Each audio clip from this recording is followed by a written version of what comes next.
रात का अंधेरा हर सौ फैला हुआ था। खामोशी इतनी गहरी थी कि अपनी सांसों की आवाज भी सुनाई दे रही थी। ज़ैनब अपने कमरे में तन्हा बैठी थी। इसके वालिदैन एक ज़रूरी काम से शहर से बाहर गए थे और वो अपने कमरे में खौफज़दा होकर बैठी थी। बारिश तेज हो चुकी थी। बिजली कड़कने की आवाज़ों ने माहौल को और ज़्यादा दहशतनाक बना दिया था। ज़ैनब ने अपने कमरे की खिड़की बंद कर दी और कमरे की लाइट ऑन कर ली, मगर रोशनी भी उसके दिल से खौफ को दूर ना कर सकी। अचानक दरवाजे पर हल्की सी दस्तक हुई। ज़ैनब ने चौंक कर दरवाजे की तरफ देखा। दिल की धड़कन तेज हो गई। कौन हो सकता है इस वक्त, इसने दिल ही दिल में सोचा। दस्तक फिर से हुई, अब की बार जरा जोर से। ज़ैनब ने हिम्मत करके दरवाजा खोला, मगर सामने कोई ना था। इसने बाहर झांक कर देखा, गिल्ली सुनसान थी। वो खौफज़दा होकर वापस पलटी और दरवाजा बंद कर दिया।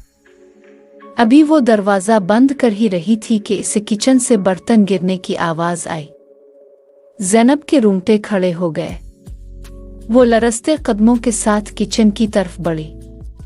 किचन में दाखिल होते ही इसने देखा कि फर्श पर प्लेटें टूटकर बिखरी हुई थीं। काफ कौन है? ज़ैनब ने कपकपाती आवाज में कहा। अचानक एक साया इसके सामने से गुजरा। ज़ैनब ने आंखें फैलाकर देखा, वो साया कमरे की तरफ जा रहा था। ज़ैनब ने हिम्मत करके इसका पीछा किया। कमरे में दाखिल होते ही वो चौंक गई।